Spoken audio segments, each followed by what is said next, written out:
Good evening, Congresswoman. Thank you so much for organizing this. My name is Peter Friedrich. I'm a freelance journalist. Most of what I write about deals with these issues.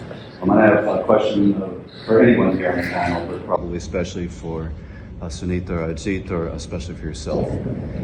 My question is, Ajit, of course, mentioned this issue of this organization called the RSS, which is the paramilitary, which is really behind the Hindu nationalist movement, and which is the parent organization of the BJP, which is the ruling party, and a parent organization of the ruling party. And the RSS and the BJP, they both have corollary groups here in the US, namely the HSS and the Overseas Friends of the BJP. And these groups, or their leaders, were heavily involved in helping to elect Modi, even traveling from America to India to actually literally campaign for him, despite most of the people doing that being American citizens. These same groups or their leaders are also behind most of the community events being organized in DC and around the country in support of Modi this week while he's in the country. And so whether or not such activities by these groups are legal or not, I think that they certainly raise questions of ethics, and I would argue even questions possibly a kind of foreign interference in American politics.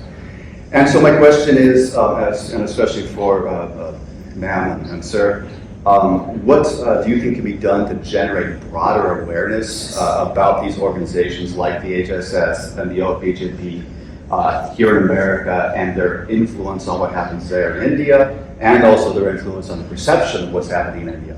To generate broader awareness about that, both in American civil society and in the US government.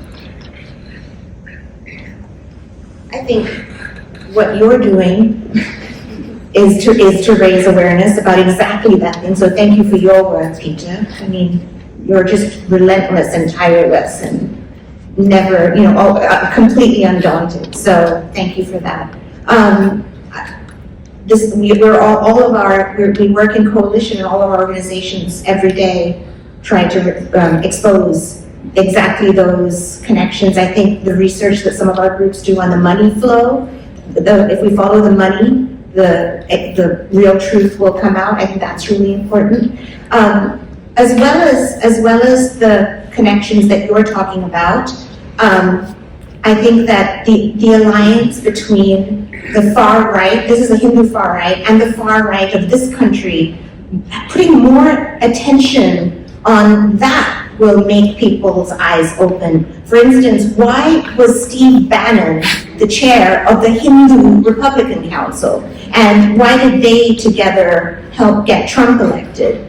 And what do Hindus, who supposedly are mostly Democratic, what do they think about that? I think, as we're all trying to get these stories into the press, into the mainstream press would really help.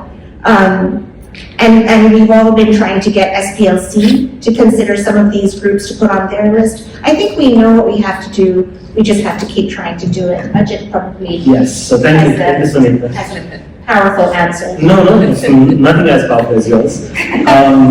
Last week, the National Security Advisor in Canada went on record to say that India is one of the top 3 countries interfering in the national affairs of Canada. In 2019, before the general election in the United Kingdom, the intelligence agencies of the United Kingdom had made a presentation to the cabinet, then Prime Minister Boris Johnson's cabinet, saying that India was interfering in the local politics, in the domestic politics of the United Kingdom. There's an organization that you mentioned called the Overseas Friends of the BJP that has existed now for more than 20 years in the United States. Just before the elections of 2020 in the United States, they quickly registered themselves as a foreign agent. Last year in September, in a small northern New Jersey town called Teaneck Democratic Municipal Committee, which is a committee of the Democratic Party, they passed a resolution asking the governor and the 2 US senators from New Jersey to seek an investigation by the Federal Bureau of Investigation and the Central Intelligence Agency, and they named 4 organizations specifically: And if I remember correctly, one of these organizations was Seva International, which is a very well-known, well-funded charity in the United States. It was given about $2.5 billion by Jack Dorsey, the founder and former CEO of Twitter. And these organizations, and they said they need to be investigated for their connections with the RSS. I would recommend, I would absolutely request you, the United States Congress, to launch an investigation into these organizations in the United States of America, namely the Hindu American Foundation, the Hindu Friends in Exile, Seva International, Overseas Friends of the BJP, Vishwa Hindu Parishad of America, Ekal Vidyalaya, and a whole bunch of others. This investigation needs to be launched right here in the United States to investigate and possibly expose what we believe, many of us believe, are their links with the Modi government. The American political system needs to understand that Mr. Modi it's definitely not past Mr. Modi to interfere in the domestic politics and agenda of the United States of America. Many of us in civil society are engaged with the Department of Justice, especially the Civil Rights Division of the United States Department of Justice. The United States, the U.S. Assistant Attorney General, her name is Kristen Clark. She heads these meetings which we have with them.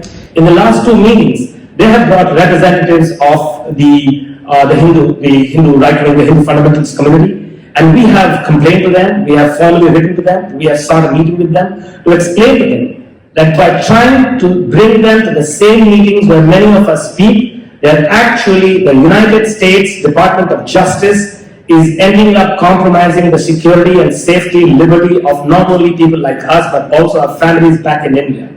There is real risk to the liberty, to the freedoms, to the lives of our families back in India. As I said, I was on the Pegasus list along with about 149 other people in India. So this is a real risk.